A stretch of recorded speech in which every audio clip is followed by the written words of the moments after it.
মনৰ উৎসাহ দুগুণ হয়, শৰীৰৰ শক্তিও দুগুণ হয়। কঠোৰ পৰিশ্ৰমে জীৱনৰ অন্যতা নাম। আৰু পৃথিৱীখনে আপোনাৰ পৰা চব কাঢ়ি নিব পাৰে, আপোনাৰ পৰিশ্ৰমখিনি কেতিয়াও কাঢ়ি নিব নোৱাৰে। সুদীৰ্ঘ কাল ধৰি তেওঁ ছবি জগত তাৰপিছত বৰ্তমান ভ্ৰাম্যমাণত দপদপাই আছে। আৰু ভ্ৰাম্যমাণত আমি দেখিবলৈ পাওঁ যে তেওঁ শ্ব'ৰ পাছত শ্ব' কৰে, মানে 3টা শ্ব'টো কমত, তাত কৰি 4টা 5টালৈ শ্ব' কৰিবলৈ পাৰে, শ্ব' কৰিবলগীয়া হয়। আৰু প্ৰত্যেকবাৰ প্ৰস্তুতি যোনে নাটক দেখিছে, নাটক চালে গম পাই যে কিমান কষ্ট পৰিশ্ৰম সংগ্ৰাম কৰিবলগীয়া হয় এটা চৰিত্ৰৰ কাৰণে। আৰু চৰিত্ৰৰ মাজত প্ৰস্তুতি সোমাই পৰে। এতিয়া প্ৰস্তুতিৰ পৰা মই এই কথা জানিব বিচাৰিছোঁ যে প্ৰস্তুতিৰ এই যিটো ষ্টেমিনা আৰু ৰহিছে কি? কাৰণ প্ৰস্তুতিক আমি আজিৰ পৰা 15-20 বছৰ আগতে যি ৰূপত দেখিছিলোঁ, আজিও সেই ৰূপতে প্ৰস্তুতিয়ে দপদপাই আছে। প্ৰস্তুতিৰ পৰা জানিব বিচাৰিছোঁ আৰৰ ৰহস্য।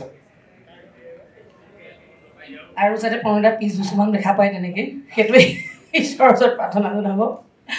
আচলতে মই ভাবোঁ মানুহৰ শক্তি সদায় মনৰ পৰা আহে।